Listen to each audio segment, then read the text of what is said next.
Hello, everybody. Thank you for joining me today in the webinar on Malaysia. So today I'm Izwani Ahmad. I'm the Trade Commissioner for the Consulate General of Malaysia here in Hong Kong. So I'm in charge of the trade office here in Hong Kong. So, okay, I'll start my presentation on trade and investment policies and opportunities with Malaysia.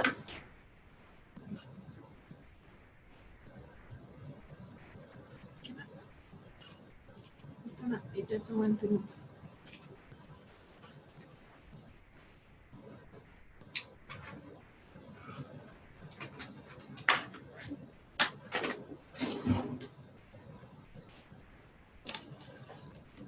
Done for a while.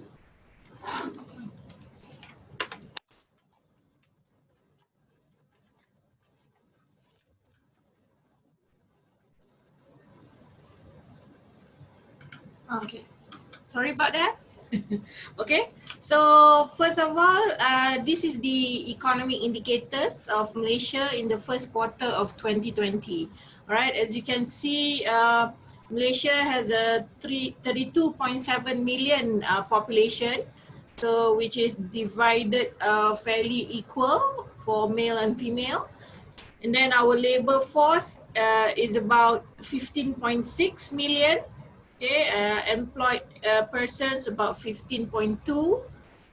Currently our unemployment rate is slightly higher than before, 3.5%. Right. As you can see, the external sector, we put here in ringgit, but as you know, the exchange rate currently for Hong Kong and Malaysia is roughly about half. Okay, so okay, this is the gross domestic product from Malaysia. So during last year, it was a 0.7% growth. However, as you may have heard in other economic reports mentioned by other organizations, I mean, basically all countries are not doing well at the moment due to various reasons. Okay.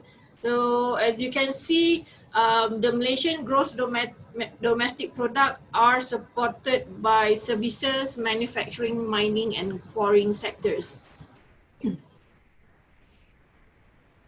Okay, and this is the foreign direct investment and the Malaysia's direct investment abroad. As you can see, FDI from overseas to Malaysia, you can see our major investors are USA, Singapore, and Ireland. Okay, while the Malaysia's direct investment abroad, we mainly invest in UK, Indonesia, and Canada.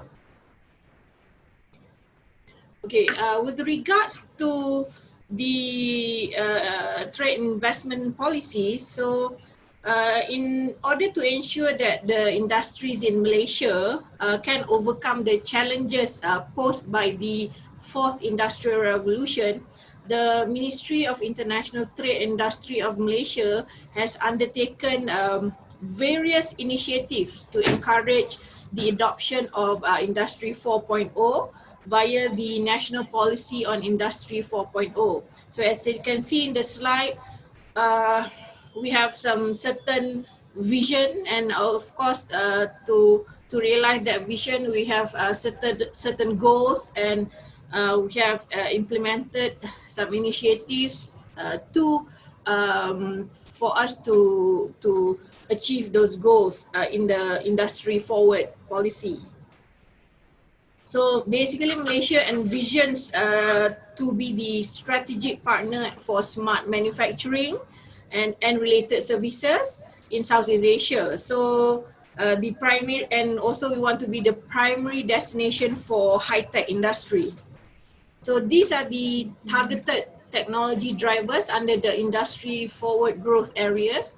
So as you can see, under the manufacturing sector and the services sectors, these are the potential growth areas that we want to promote. in our industry forward. However, we do have other traditional industries in Malaysia that we still are very much our leading industry. As you can see, the electric and electronics industry in Malaysia. So we still wanna, there will be still some ongoing focus that in the industry forward policy, where we would like to develop certain subsectors in these industries. Okay, so basically, the industry forward, the policy has been the basis for our investment policies offered to foreign investors. So we believe that the collaboration between countries is necessary in terms of technology sharing, capacity building, knowledge transfers, and also for us to coordinate collaborative programs, right? So in terms of investment policies, these are the basic business friendly investment policies that Malaysia introduced. Okay, so of course, as you know, we introduced the 100% foreign equity ownership, the repatriation of income and employment of expatriates. Okay, and then of course the intellectual property protection and the investment guarantee agreements. And then these are the major incentives that are offered to potential investors. They are quite competitive, basically from the duration from 20 to 25 years.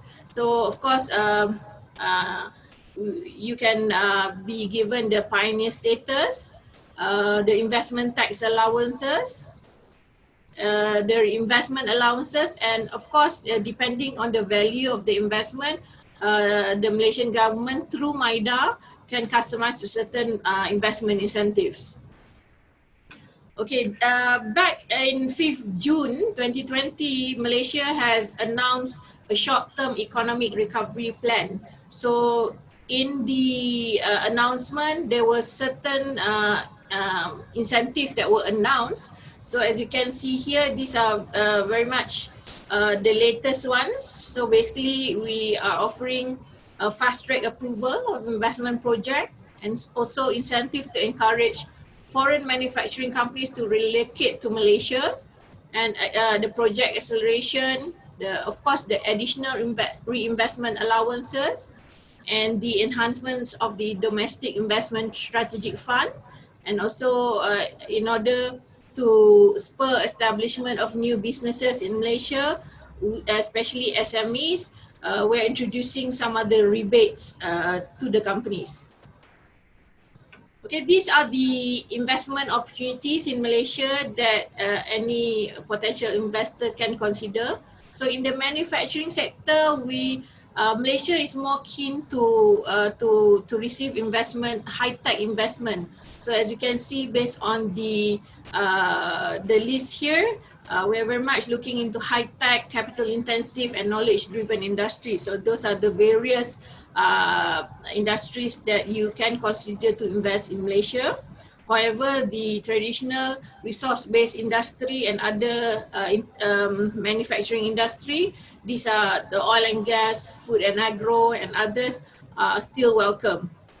For the services sector, as you can see, these are the areas where like logistics, education and training, and other, if you're interested to open up sales or distribution office in Malaysia, and of course ICT and environmental management, as well as healthcare.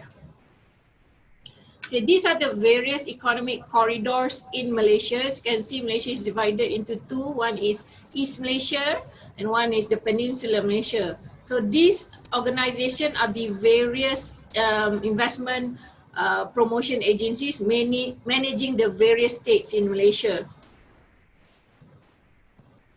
And I would like to share the major China companies operating in Malaysia. As you can see, the who's who of the China companies are in Malaysia. And as well for Hong Kong companies, there are some of the examples that I would like to share.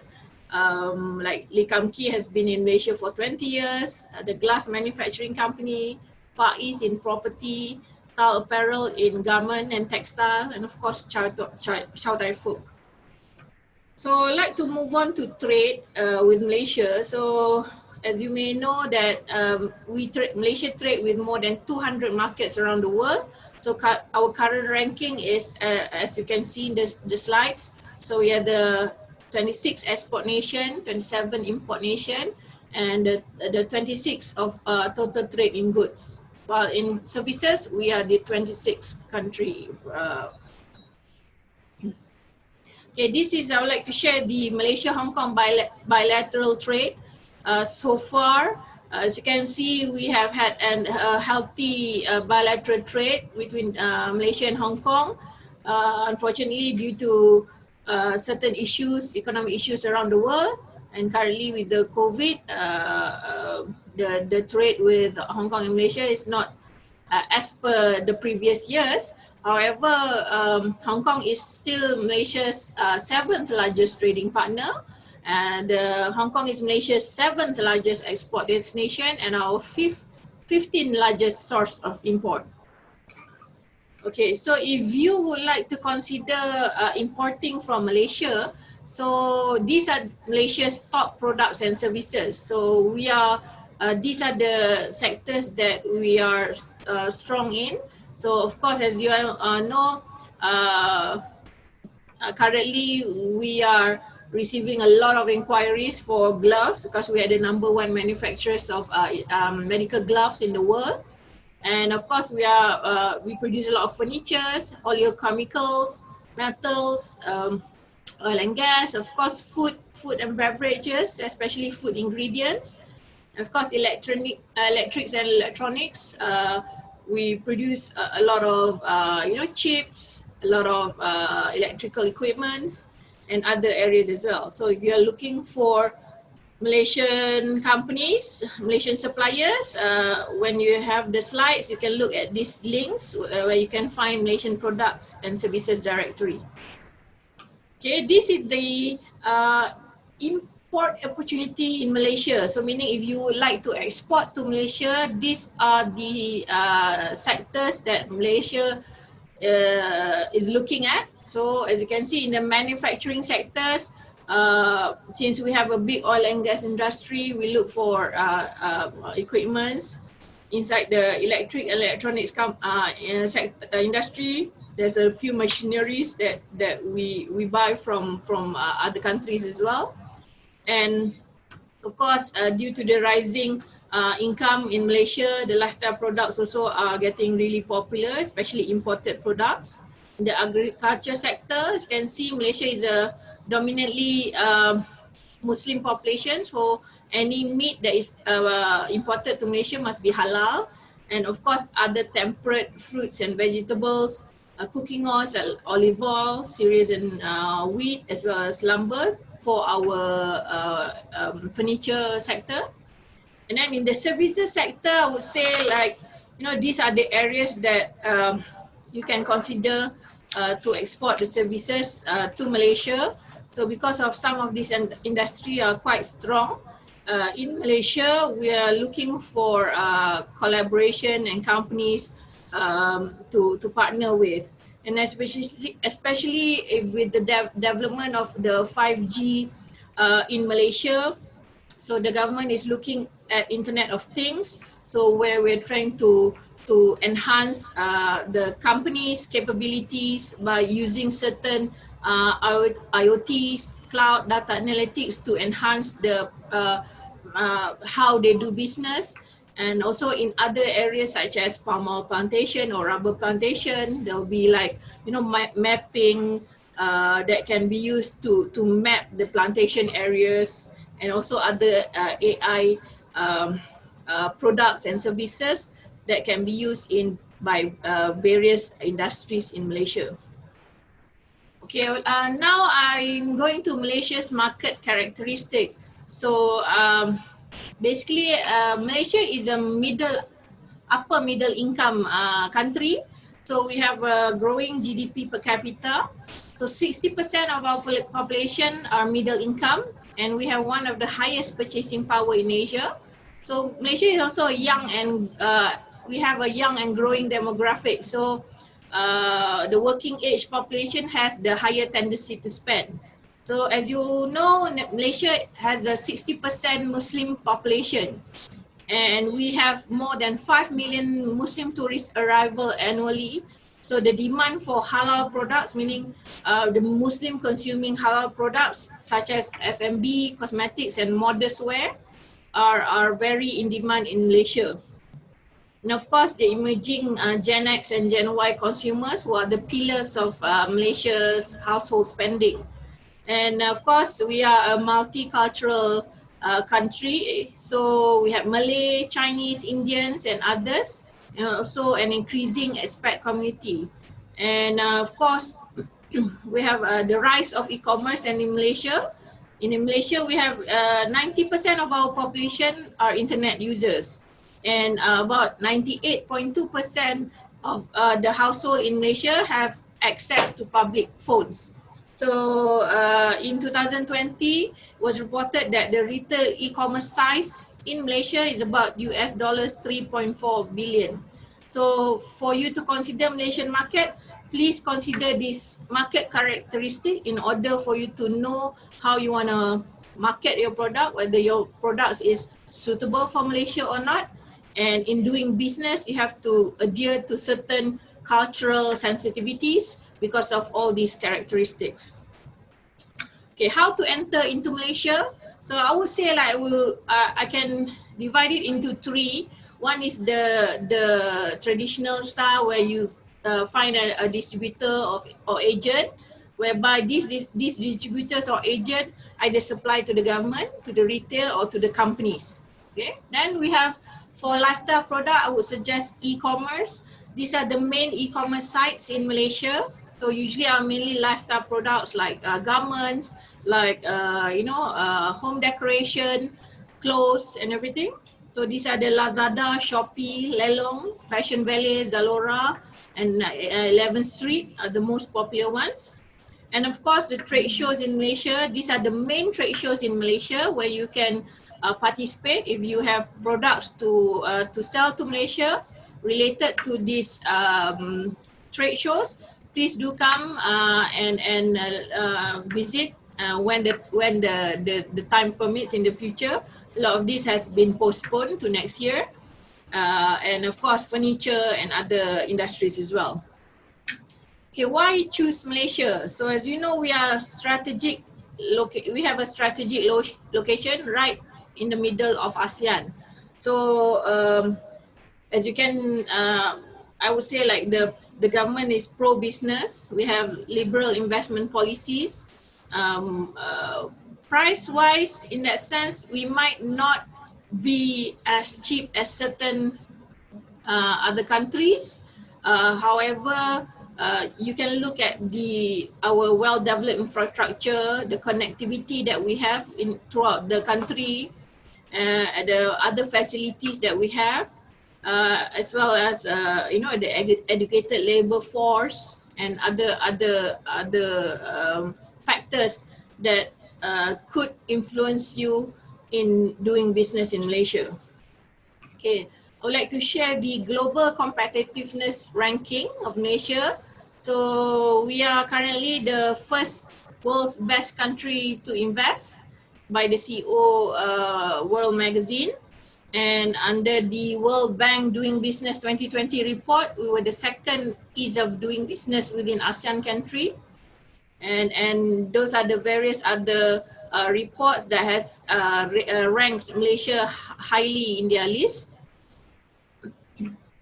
So these are the Malaysia's free trade agreements that we have signed with major countries in around the world. So we have the multilateral trade agreements as well as the bilateral. So what I want to highlight here is the ASEAN-Hong Kong Free Trade Agreement, which was signed in 2017 and is now in force since 2019, where it's easier for Hong Kong companies to come to Malaysia to trade goods and services as well as invest. So basically what I want to highlight as well is the the ASEAN. You know, these are currently we want to encourage people to use Malaysia as your access to ASEAN market. So as you know, ASEAN, we have about a cumulative population of nearly 650 million population. We are, our combined GDP is about $2.77 trillion. We have the fifth GDP growth, 5% GDP growth rate, and we are the third largest economy in Asia and expect to be the seventh largest economy in the world by 2050. Okay, so basically what Malaysia can offer is that, you know, by going through Malaysia, you can benefit from our uniquely positioned at the heart of ASEAN. We technically, Malaysia has no natural disasters, and we also have a strong government support for businesses and high infrastructure support. Okay, I would like to end my presentation today that this is the context of the Consulate General of Malaysia here in Hong Kong, Macau. So Matrade, I'm with Matrade. So we handle any all the trade related inquiries from between Hong Kong and Malaysia. If you are interested to travel to Malaysia in the future, you can look at those travel the website for more information about trade, travel, and MIDA. You can, if you're interested to invest in Malaysia, there's a few information that you can look at MIDA's website, and there's certain information that I think would be beneficial to everyone. Okay, so that is all for my presentation today. Thank you very much. And after this, you will hear about how to do business in Malaysia. So in that sense, how to set up companies, and also another speaker will talk about all the various locations that maybe if you're interested to invest or open up a company in Malaysia. So they will give you an overview of those topics. Okay, thank you very much for your time today. Thank you. Good afternoon, everyone. So thank you, Ms. Izwani, on the government investment policy. And now we talk about, after you consider the best part, best policy in terms of the government in Malaysia for promoting the trade. So if now you decided, oh, okay, I would like to know more. If let's say I would like to set up a companies in Malaysia. So this part we are talking about how to structure your business in Malaysia. I think one of the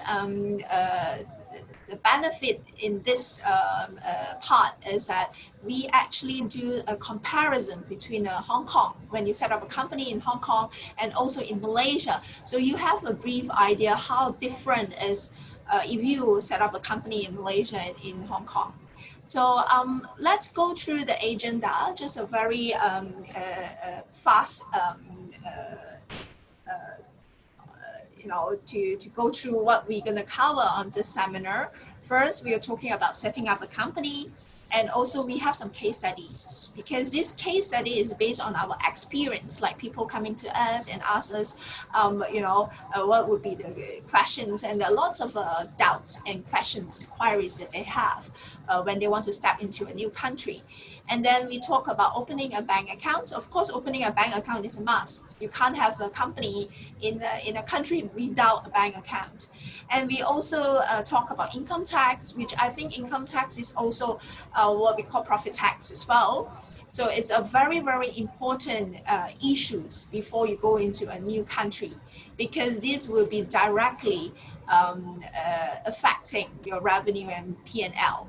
So the last part we talking about the legal part, which is the employment, which is the employer's obligations. So when you want to go into a new market, and if you want to set up a company with new employees, you need to know what is your legal obligations as an employer. So now we come to the company incorporations part. So you can see I actually draw a comparison between Malaysia and in Hong Kong. So the authority, when you go to Malaysia, when they talk about SSM, is basically is a company registries, like in Hong Kong. So it's a registry we call SSM. So the types of the entity you can see here is more or less similar. Apart from when you go to Malaysia, people say, oh, Sendirian Berhad. So Sendirian Berhad is actually equivalent to private limited. It's what we call a private limited company. So just bear in mind, as a foreigner, if you would like to set up a company, an entity in Malaysia, you can only consider Sendirian Berhad, which is a private limited company. And also you may consider foreign company, which is a representative office. A representative office, the difference between a representative office and Sendirian Berhad is that representative office, you can't do sales. You can't have a revenue to that particular entity. Basically, it's a branch office, it's a representative office. But for private limited company, it's more or less similar to the private limited company in Hong Kong. So it's a limited liabilities company. Yeah. So in terms of offshore, we have in Malaysia, we have Labuan company as well. So just for your information, you can see for the shareholders and director, you need a resident director in Malaysia company. Yeah, if you want to set up a Malaysia company, please make sure you have a director who is having a residential address in Malaysia. But this is actually not a requirement in Hong Kong. So if you are staying in Malaysia, you come to Hong Kong, you can basically set up a company with no resident director. But in Malaysia, remember, you need to have a resident director. Just go back to the offshore, which is a Labuan company. Labuan company, you do not need a resident director because it's an offshore entity. Yeah. So now we come to some requirements. Company secretary, it's a mandatory requirement. You need a mandatory requirement. You need to have a company secretary. It's either in Malaysia or in Hong Kong. So there's no difference. But the only difference for company secretary in Malaysia is you need to have a special qualification as a company secretary. But in Hong Kong, as long you are registered under TCSP, which is a TCSP license as a company secretary, you can be a company secretary. So when we come to paid up capital, there is no minimum paid up capital either in Malaysia company or in Hong Kong company. And the par value is not available. There is no par value for Malaysia company or Hong Kong company. So there are certain requirements you need to bear in mind when you set up an entity in Malaysia. So at least one shareholder, at least one director, and one company secretary. The director, you need to have a resident director. Yeah. So you can see here, at least one director and the company secretary shall have the principal, a residential address within Malaysia. And you need to have a registered address as well. So basically, it's same like in Hong Kong. So for the requirements as a director, of course, you need to be 18 and above, yeah? And then you are not a bankruptcy, and you do not have any criminal offense. So just to make sure that, you know, someone would like to have to be a director in a company, so you just to make sure that you do not, you need to be 18 and above, no criminal convictions, and you are not a bankruptcy.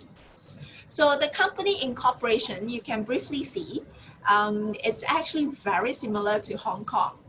When you want to go into this market, I would advise you to check whether the company name that you like to use in Malaysia, whether someone has been using it. So this is what we call search the company name. And then you submit the incorporations documents. If you have an agent, if someone is helping you, that will be taken care of for the incorporation documents. And then you need to apply for certificate of incorporations, and then prepare minutes and company kits. Yeah. So, and the last step would be, we're talking about opening a bank account.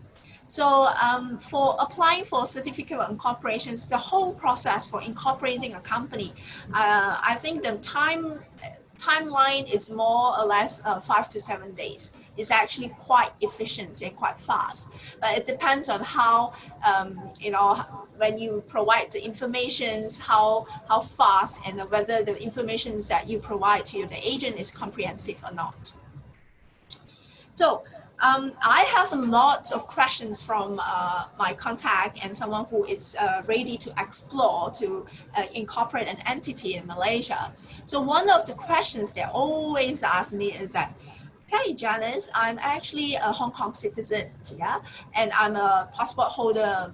You know, I'm a Hong Kong citizen. I'm holding a Hong Kong passport. So can I be a director of the Malaysia company? So this question is pretty straightforward. So if you have a Malaysia address in Malaysia, you are resident in Malaysia, you can be the only resident director. But if you are staying in Hong Kong, you have a Hong Kong address, you want to be the director in the Malaysia company, you can. But you just need to make sure you have a one resident director. That's pretty straightforward. Yeah. So I actually prepare one or two case study to share with you, and this would be something that you know, a lot of people is interested to know as well. So for instance, I have ABC Hong Kong Limited Company, and I would like to set up a whole like a subsidiary in Malaysia, wholly owned subsidiary in Malaysia. So people tend to come to me and ask me, Janice, can I do that? Can I put this Hong Kong ABC Limited Company in as the only shareholder in Malaysia subsidiary? So the answer would be yes, you can do that. Yeah. Because people is still having this mindset, like I'm not sure where they get the information, is that, oh, I heard that basically if I want to set up a Malaysia company, I need to ensure there is a Malaysian nationality, which we call Bumi Putra, hold as a shareholders in the private limited company. That that is no longer you know, enforced in Malaysia, unless you are doing a very you know, big project involving petroleum, you know, oil and gas. Then there might be certain area that still have these restrictions. But if you are talking about a very you know, SME, you're doing like advertising, you're doing you know, commerce, e-commerce, there's no such requirements. So that means you can make your ABC Hong Kong Limited Company to be the only shareholders of the Malaysia subsidiary.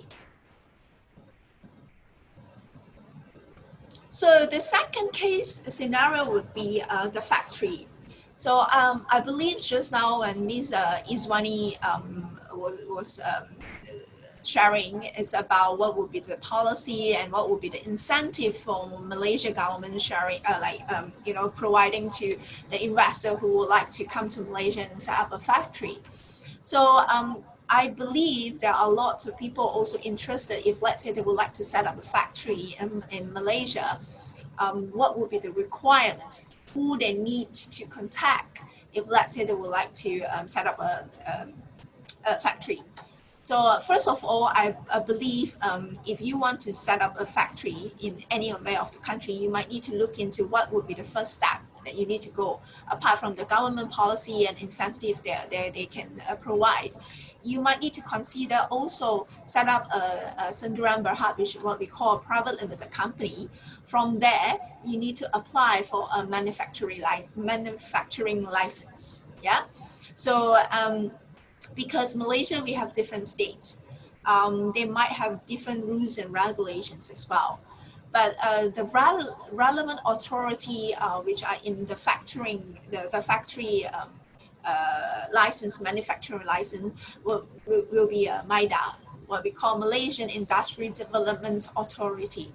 So that would be the governing authority that you need to contact with. So this MIDA, so basically they are the one who actually process the applications for manufacturing license. But of course, you can see from my screen that processing time, we are talking about 4 weeks. So 4 weeks, yeah, it's a normal circumstances. Perhaps maybe you can estimate 4 to 6 or 4 to 8 weeks. Yeah. And then there are certain exemptions while a license is not required. So it's not like if you want to set up a factory, you need a manufacturing license. It also depends on certain requirements. The exemptions would be if the company paid out shareholder funds.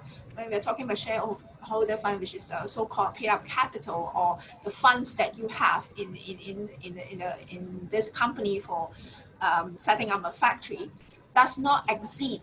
We are talking about 2.5 million ringgit Malaysia. So we are talking about around 5.2 or 5.3 million Hong Kong dollar.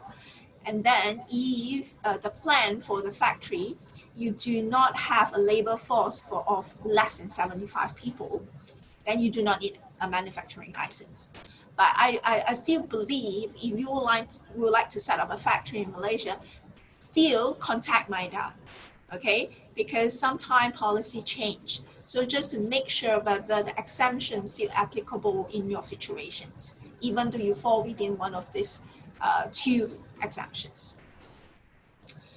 And then you can see here, apply for a manufacturing license. We are talking about the eligibility. So you can see if you have a 2.5 ringgit Malaysian million, which is 5.3 Hong Kong dollar million and above, and engaging maybe more than 75 full-time paid employees in Malaysia, then definitely you are qualified. You need to do a manufacturing license. You need to apply for a manufacturing license. And we call a project capital investment per employee is at least a ringgit Malaysia 140,000. And the total full-time workforce of the company comprise at least 80% from Malaysians. And then at least 25% of the company full-time workforce are managerial, technical, and then supervisory staff with a degree, diploma, certificate, or product value addedness in at least 40%. So these are what we call like a requirements before you go into a manufacturing, before you apply for a manufacturing license. So now we move to the next one, which I think is also quite important. After you set up your Malaysia company, the next step, what we will be thinking is, I need a bank account. Yeah, when I need to hire someone, when I need to pay the rental, a bank account is a must. Yeah, I believe everyone would be having the same impressions, like opening a bank account in Hong Kong, especially a corporate bank account, is quite challenging recently in Hong Kong. And it's also not very straightforward and simple, because you might need to meet the bank officer face to face and present your business proposal and where's your source of revenue. So these are the things that you still need to do in Malaysia. So in Malaysia, we have few local banks. We are talking about CIMB, we have Maybank, we have Public Bank, and of course we have HSBC Bank as well.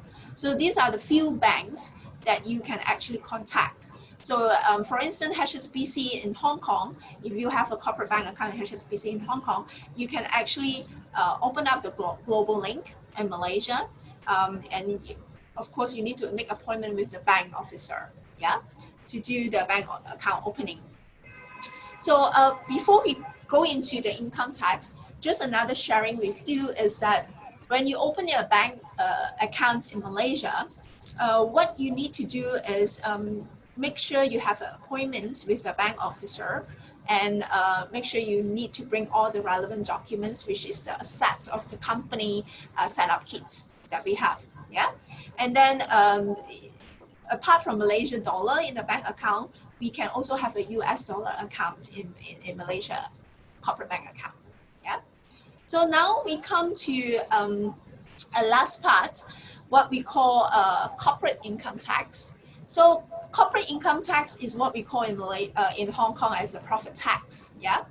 So you can see a company with a pay-up capital of 2.5 million ringgit Malaysia and less at the beginning of the basis period for a year of assessment. So on the first 500,000 ringgit Malaysia, then you are chargeable at 17%. Yeah. So we are talking about 1.2 or 1.1 million Hong Kong dollar. You are subject to 17%. And then on the subsequent, the remaining, then it would be maximum on 24%.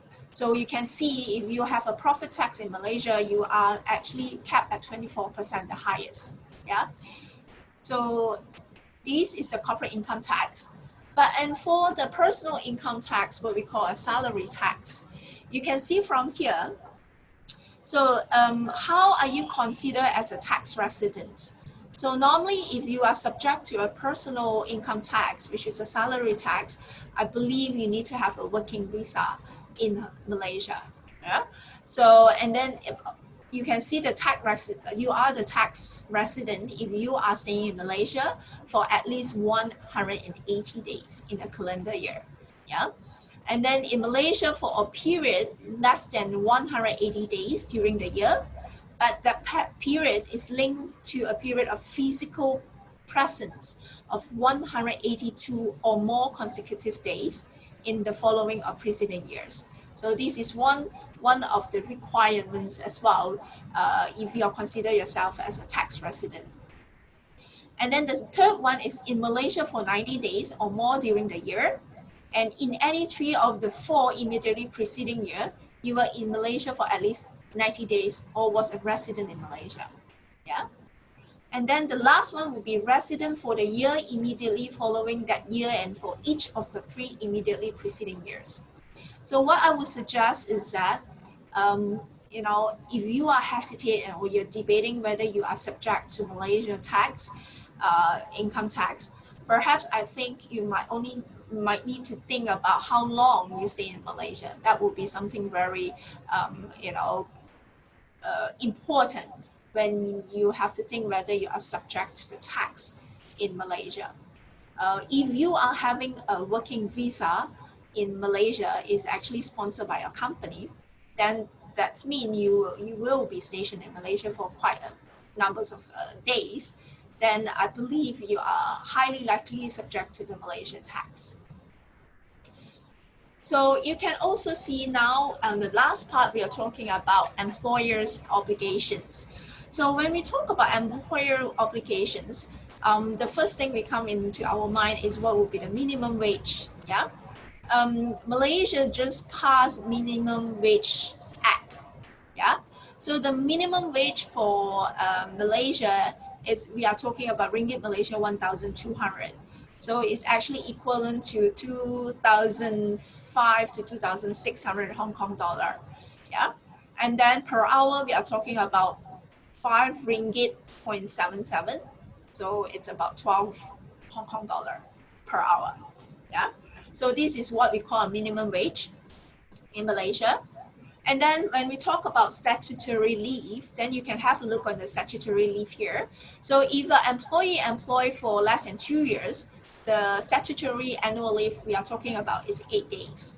But we also have sick leave. Yeah, the sick leave is 14 days.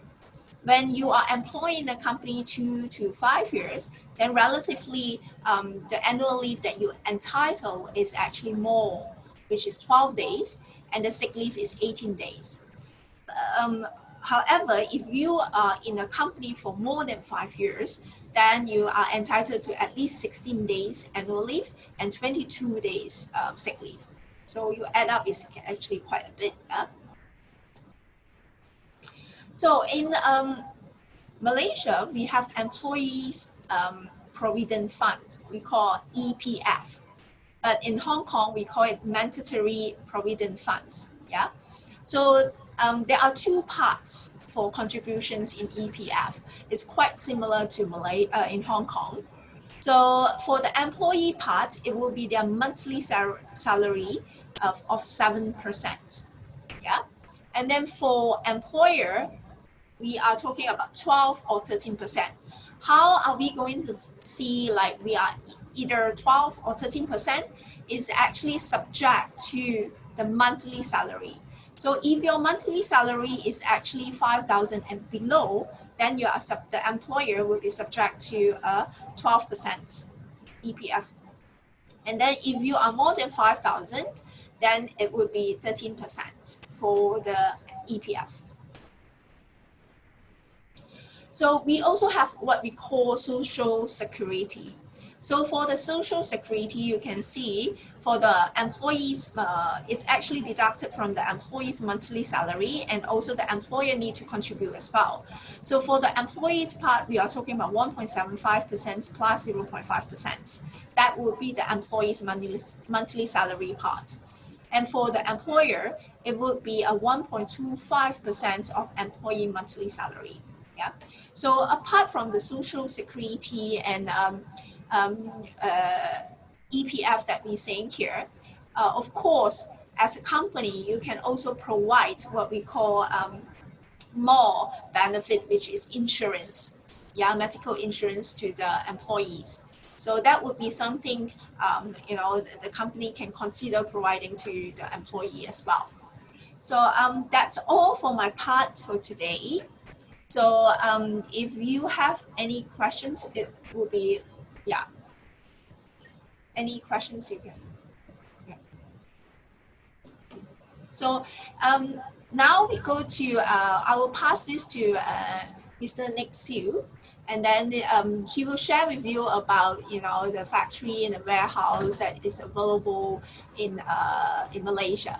Okay, thank you very much. Hi, good afternoon, everyone. Thank you for your patience. My name is Nick. I'm the Associate Director of Hartamas Real Estate. So today I will share with you a few things. First is my company profile. Secondly is the commercial and industrial property in Malaysia. Thirdly is our investment overview in Malaysia.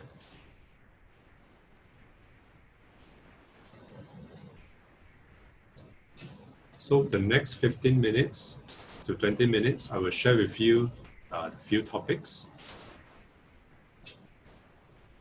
From company profile to overview of Malaysia investment environment, commercial industrial real estate, and Malaysia, my second home. So our company has established since 1996. We have been in the industry for 23 years. We have offices in Shanghai, Taipei, and Hong Kong. So give you an idea, the map of Malaysia for those who haven't been to Malaysia. So we have East and West Malaysia. So these are the areas that you could possibly consider when you set up your factory or even offices.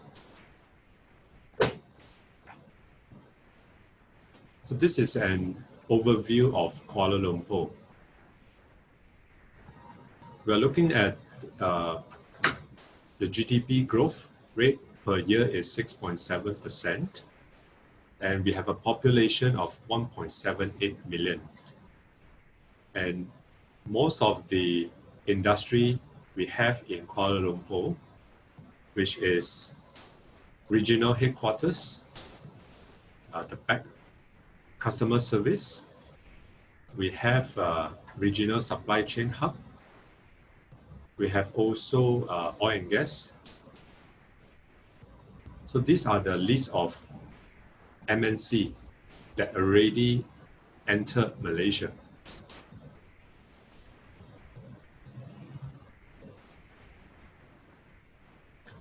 So these are the MNC company lists that give you an idea when you want to set up your sales rep office.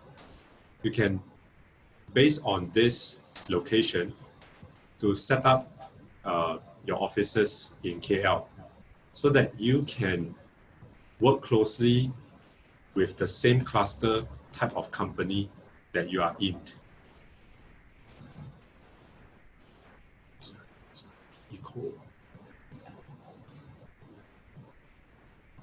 Okay, next is I'm going to share with you overview of Selangor. It's another state next to Kuala Lumpur. So this is one of the largest states in Malaysia with a GDP growth of 6.8% and a population of almost 7 million. So mainly Selangor is doing manufacturing. These are the 5 core clusters that help Selangor to attract investment. So we have transport equipment, food and beverage, electrical and electronics, machinery, equipment, and life sciences.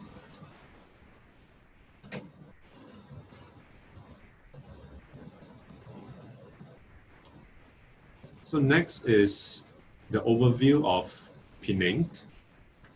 So maybe to Hong Kong people, they have heard of Penang. It's only a 3.5 hours flight from Hong Kong.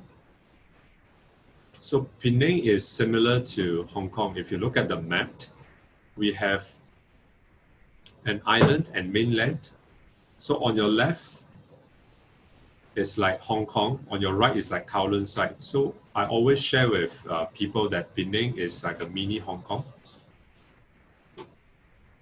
So Penang has a smaller population compared to other states. We have about less than 2 million population. We have about close to 800,000 workforce. And Penang is also one of the best retirement city if you wish to retirement there. Here are the companies that already entered in Penang, and many of them has entered more than 20 years. So Penang has always been focusing in E&E industry, electrical and electronics, and also semiconductor. So Penang in the 70s and 80s, they have a nickname they call Silicon Valley of Southeast Asia. So if you wish to enter Penang, these are the companies that you can actually take an example. The next state I'm going to introduce you is Johor, which is down south, next to Singapore. So to Singapore, using the coastal way is probably an hour by car. So Johor, we have close to 3 million population with a GDP growth of 93 billion that we projected in 2025.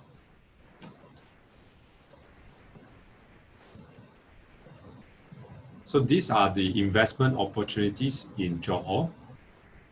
Mainly, they are in manufacturing, in this logistic, and also in oil and gas, and also in wood, and also in the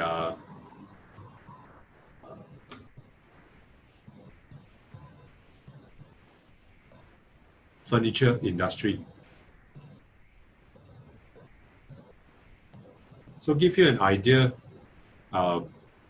in each states, they have their own unique selling point. And when you want to venture into Malaysia, you should base on the specific industry to enter into Malaysia.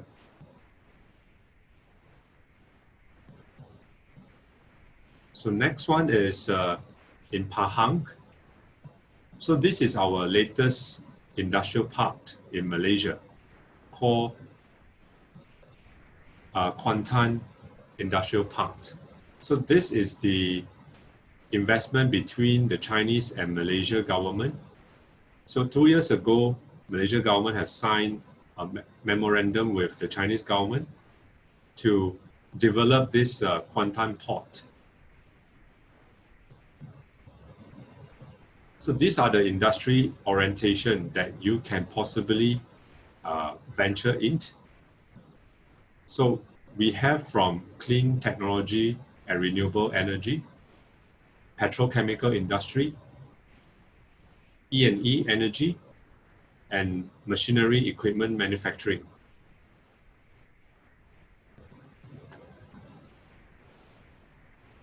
Next is, these are the corporate services that my company can help the factory owners or the company owners when they do expansion to Malaysia.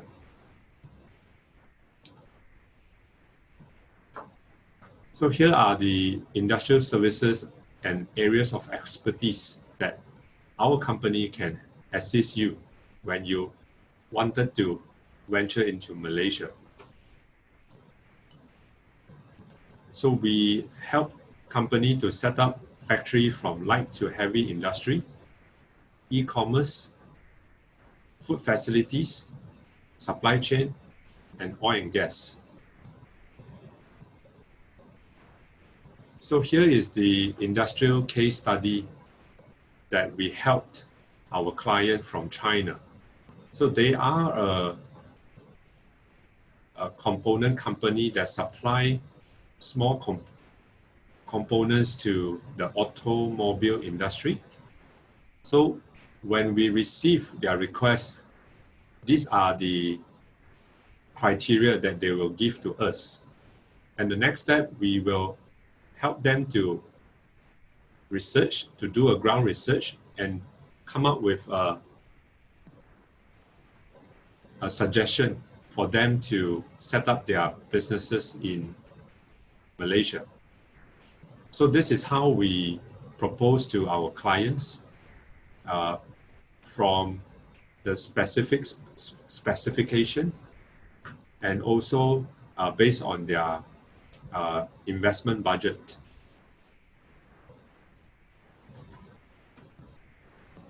Next is I will talk about Malaysia, My Second Home program.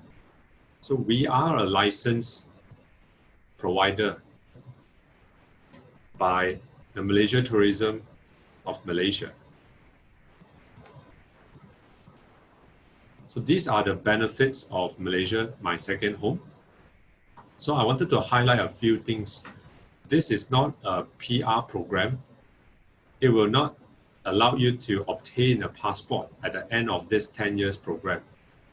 Okay, so you are allowed to bring your wife, your kids, and your parents for this MM2H program. So what are the benefits? First one is the income tax. So there is no double taxation system applied for this MM2H.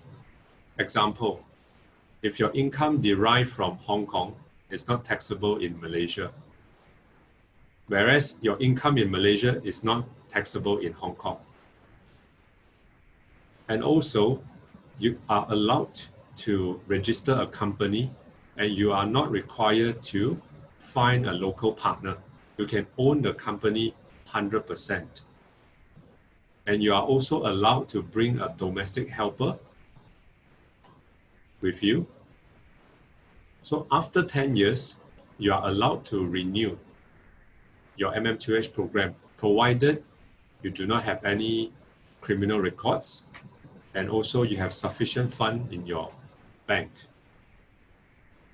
So why apply Malaysia Second Home program and why you need to consider Malaysia as your retirement home or your second home? So if you look at the picture, for the last 40 years, Malaysia is not affected by any of the earthquake, whether it's from 5.0 kind of earthquake to 8.0 kind of big earthquake. So we are a blessed country without any of the natural disaster. So here are some of the global recognition from international media that you can see that voted Malaysia as one of the best retirement city in the world. So we have media like CNN, CNBC, Forbes, and Lonely Planet. So give you an idea, when you move to Malaysia, here are the living standard costs that you should expect. So I would like to draw a comparison between Malaysia and Hong Kong. So here are the differences. So I like to pick something like, example like McDonald's. is a common fast food that everyone likes. So in Malaysia, it's almost 50% cheaper. So in terms of transportation, you can see for the taxi fare is much cheaper, almost close to 300% for the taxi fare.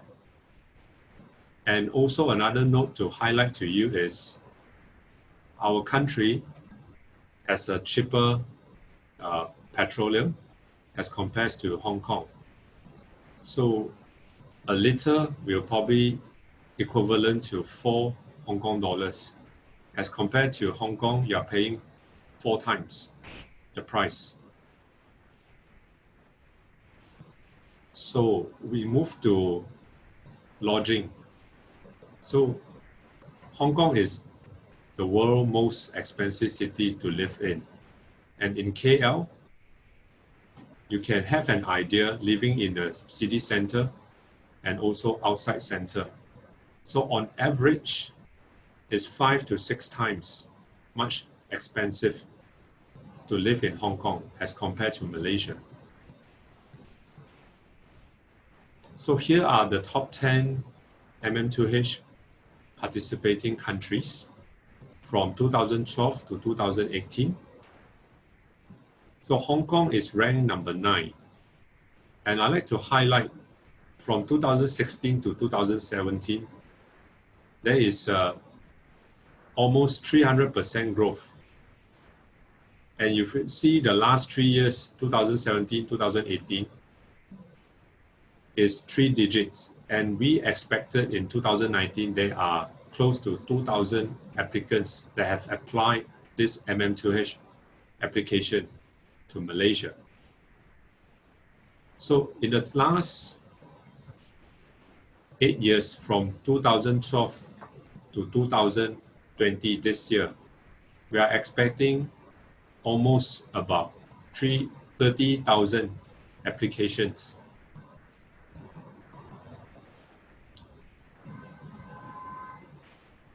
So I will end my presentation for today. And if you have any questions, please feel free to type in, and our moderator will actually shoot the question to me. Thank you. I'm Michael from Hong Kong HKEMCA. And some of our members would like to ask Ms. Series if there are any privileged tax policy for them to invest in green finance industry in your country? Okay, at the moment, the government has introduced some tax incentive for green industry. Okay, so but mainly that one is focusing on the physical investments of opening up green tech investment in Malaysia.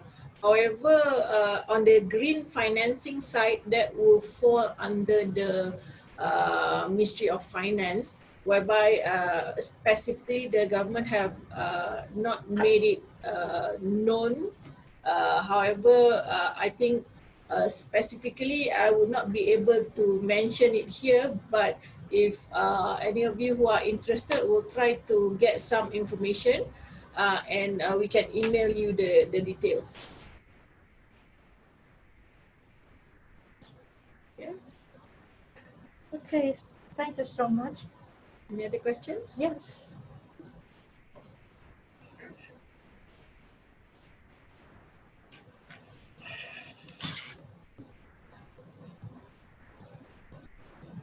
And Dennis, some of our participants are interested in something that you said before. They would like to know, can the play-up share capital in Malaysia company register in multiple currencies, for example, in MYR and Hong Kong? Okay, normally if you are a Malaysian company, you cannot register more than one currency if you are a Malaysian company. So only Ringgit Malaysia. Yeah.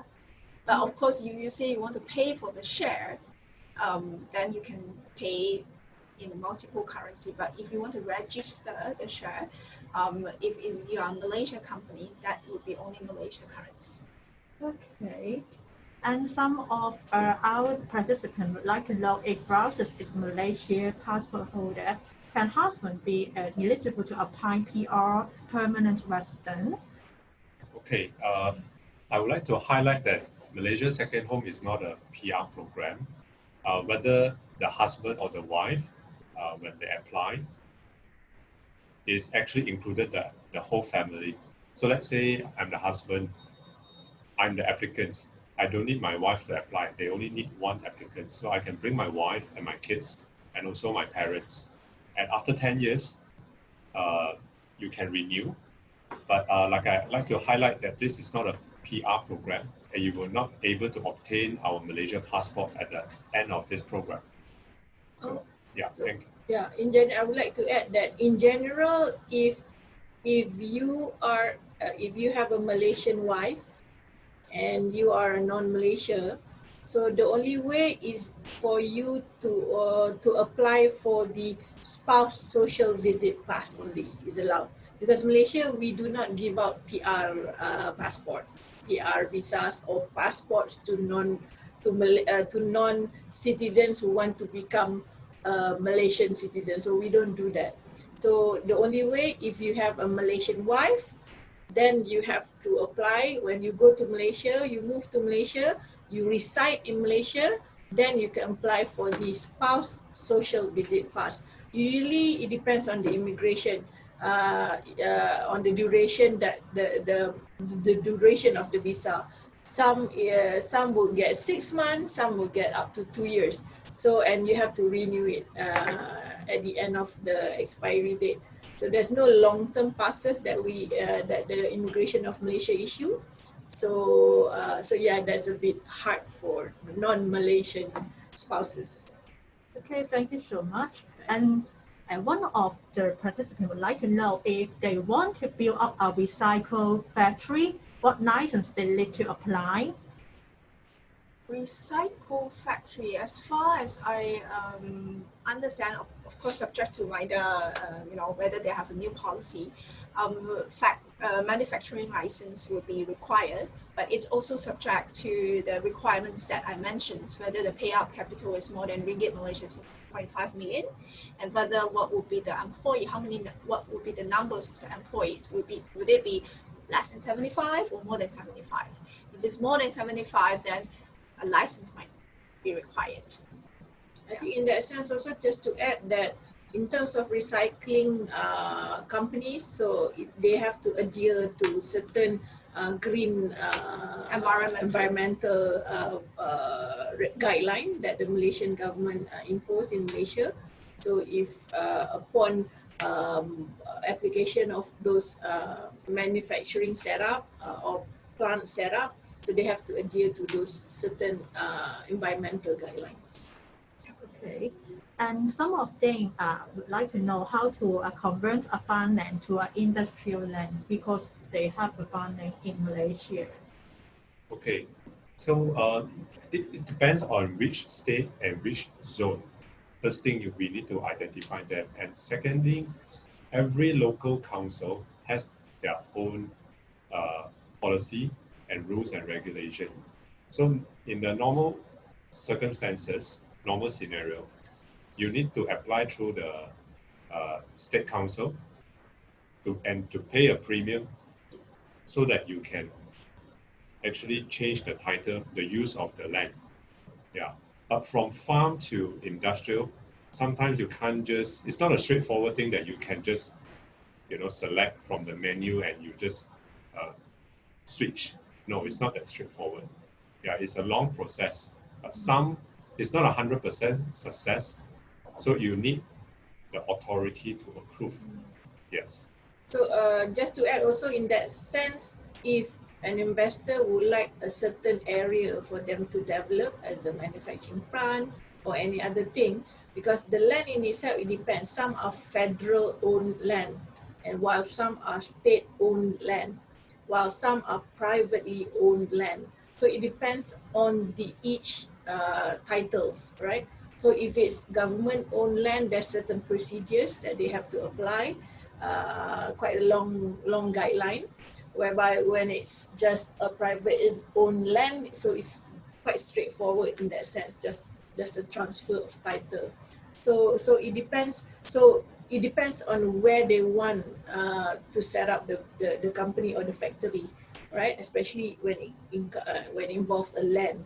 So the Malaysian government has set up a few investment promotion agencies, whereby if you go to certain states, so this investment promotion agency will have a one-stop center where they can help you liaise with the land department. So in a way, they will help you go through all the processes in acquiring the land or requesting for the land. So like I said, the investment promotion arm. So in this case, the federal investment promotion arm is MIDA. So MIDA will help you link with the various state owners. Oh, yes, I see. And for the same participant, he would like to know which department they need to contract and check with. Oh, okay. So I think in that sense, I would best advise to contact the Malaysia Investment Development Authority. So this agency is a federal agency of the government of Malaysia, whereby they help all investors interested to invest in Malaysia, right? So especially when it comes to manufacturing investment, okay? But if you just want a property investment, so probably that is in a different setup. So I think on the private side, Nick can Yes, elaborate a bit. normally there are two scenarios. Companies who wants to set up a factory, then they need to go through MIDA to obtain the specific license to run their businesses. Another scenario is they like to set up a sales rep office. Basically, they just need to hire a few ground staff to run the sales, but their HQ is still in Hong Kong or China. Yeah, so I'd like to add in one point is when you venture into Malaysia, whether you set up your own factory or your own sales rep office, think for a larger picture. You are not just targeting the Malaysia market. Take Malaysia as a springboard to enter into Southeast Asia market and make Malaysia your Southeast Asia hub because of the multilingual talents, because of the global infrastructure that we have, and also because of the tax-friendly environment. So these are the few things that why you should consider Malaysia as your Southeast Asia hub, whether it's your sales rep office or your manufacturing hub. As there's so many questions they would like to ask, this one is the last question, and others we will reply in email. Some of them may like to know, can the social visa holder do business in Malaysia? The social. Social. Okay. Okay. The Malaysia My Second Home program allow you to do business, means you set up your own company, you own 100%, you do not need a local partner. But just to make sure that what kind of businesses you want to do. Example, if you like to do F&B, the authority may need you to get a local partner just to become the director of the company, a representative only. You do not need to give them a share. Yeah.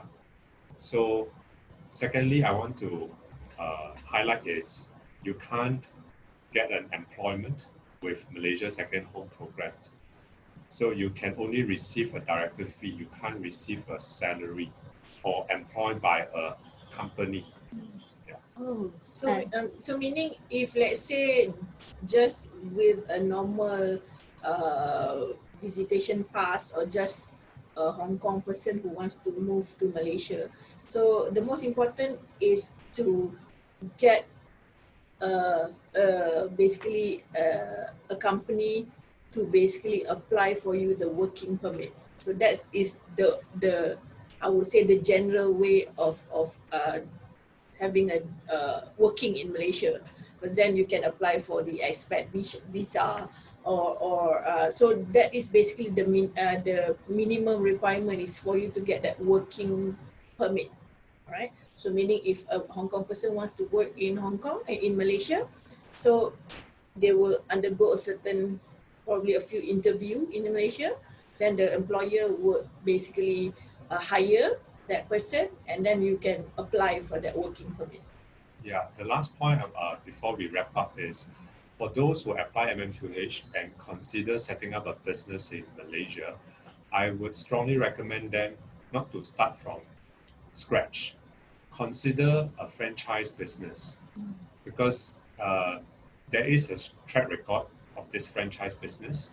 There's something already proven, and you just need to pay a sum of money to the franchisor, and then you get their franchise and you can kickstart your business, and someone is helping you to set up the business. So you're going down there, you're not new, someone will help you into setting up the franchise business.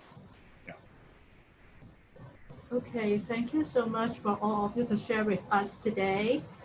And we still have many questions from the participants, and we will send it to all of you. And would you help us to answer the questions for Ding? Definitely, we will. Sure. Okay, thank you. Goodbye. Thank you. Thank you. Thank you.